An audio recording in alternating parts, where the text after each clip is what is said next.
ಲಕ್ಷ್ಮಮ್ಮ ಮತ್ತು ಇತರರ ಮೊಕದ್ದಮೆಯಲ್ಲಿ ತೀರ್ಪನ್ನು ಮುಕುಂದ ದೇವಾಂಗನ್ ಮೊಕದ್ದಮೆಯಲ್ಲಿ ಗೌರವಾನ್ವಿತ ಸರ್ವೋಚ್ಚ ನ್ಯಾಯಾಲಯದ ತೀರ್ಪಿಗಿಂತ ಬಹಳ ಮೊದಲೇ ಈ ನ್ಯಾಯಾಲಯದ ಸಮನ್ವಯ ಪೀಠವು ತೀರ್ಪನ್ನು ನೀಡಿತ್ತು. ಮುಕುಂದ ದೇವಾಂಗನ್ ಮೊಕದ್ದಮೆಯಲ್ಲಿ ಗೌರವಾನ್ವಿತ ಸರ್ವೋಚ್ಚ ನ್ಯಾಯಾಲಯವು ಸಾರಿಗೆ ವಾಹನದ ಒಟ್ಟು ತೂಕವು 7,500 kgಯನ್ನು ಮೀರದಿದ್ದಾಗ ಅದು ಲಘು ಮೋಟಾರು ವಾಹನವಾಗುತ್ತದೆ ಮತ್ತು 10 ಸಬ್ಕ್ಲಾಸ್ 2 ಸಬ್ಕ್ಲಾಸ್ ಡಿ ಪ್ರಕರಣದ ಅಡಿಯಲ್ಲಿ ಬಂಧಿಸಲಾದಂತೆ ಲಘು ಮೋಟಾರು ವಾಹನ ವರ್ಗದ ವಾಹನವನ್ನು ಓಡಿಸಲು ಚಾಲನಾ ಪರವಾನಗಿಯನ್ನು ಹೊಂದಿರುವವರು ವಾಹನದ ಒಟ್ಟು ತೂಕವು 7,500 kgಯನ್ನು ಮೀರದಂತಹ ಸಾರಿಗೆ ವಾಹನವನ್ನು ಓಡಿಸಲು ಸಮರ್ಥರಾಗಿರುತ್ತಾರೆ.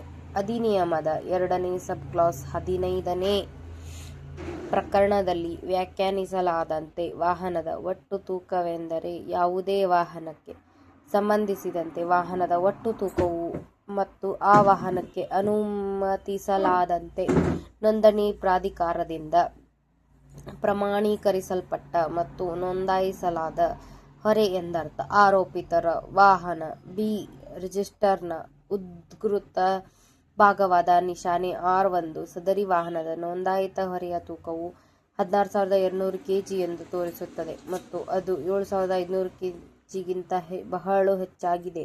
ಆದ್ದರಿಂದ ಆರೋಪಿತ ವಾಹನದ ಒಟ್ಟು ತೂಕವು 16,200 kg ಎಂದು ಪರಿಗಣಿಸಿದಲ್ಲಿ ಅಧಿನಿಯಮದ 2ನೇ ಸಬ್ಕ್ಲಾಸ್ 16ನೇ ಪ್ರಕರಣದ ದೃಷ್ಟಿಯಲ್ಲಿ ಸದರಿ ವಾಹನವನ್ನು ಭಾರೀ ಸರಕುಗಳ ವಾಹನವೆಂದು ಪರಿಗಣಿಸಬೇಕಾಗುತ್ತದೆ. ಅದು 12,000 kgಯನ್ನು ಮೀರಿರುವಂತಹ ಯಾವುದೇ ಸರಕುಗಳ ವಾಹನವನ್ನು ಭಾರೀ ಸರಕುಗಳ ವಾಹನವೆಂದು ಪರಿಗಣಿಸಲಾಗುತ್ತದೆ ಎಂದು ಹೇಳುತ್ತದೆ.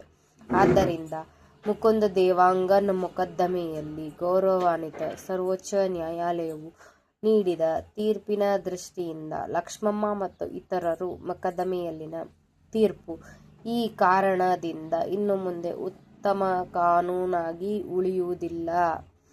ಸರಸ್ ಭಂಡಾರ್ತಿ ಮತ್ತು ಇತರರು ಮೊಕದ್ದಮೆಯಲ್ಲಿ ಈ ನ್ಯಾಯಾಲಯದ ಸಮನ್ವಯ ಪೀಠವು ಆರೋಪಿತ ವಾಹನದ ಚಾಲಕನು ಲಘು ಮೋಟಾರ್ ವಾಹನದ ಮತ್ತು ಹಾಗೆಯೇ ಭಾರೀ ಸರಕುಗಳ ಸಾರಿಗೆ ವಾಹನದ ಚಾಲನೆ ಮಾಡಲು ಚಾಲನಾ ಪರವಾನಗಿಯನ್ನು ಹೊಂದಿದ್ದಾನೆಂಬುದನ್ನು ಪರಿಗಣಿಸಿದೆ ಮತ್ತು ಸದರಿ ಪ್ರಕರಣದಲ್ಲಿ ಪಾಲಿಸಿಯು ನಿಯಮಗಳು ಮತ್ತು ಷರತ್ತುಗಳ ಯಾವುದೇ ಉಲ್ಲಂಘನೆಯಾಗಿಲ್ಲ ಎಂದು ಅಭಿಪ್ರಾಯಪಟ್ಟಿದೆ.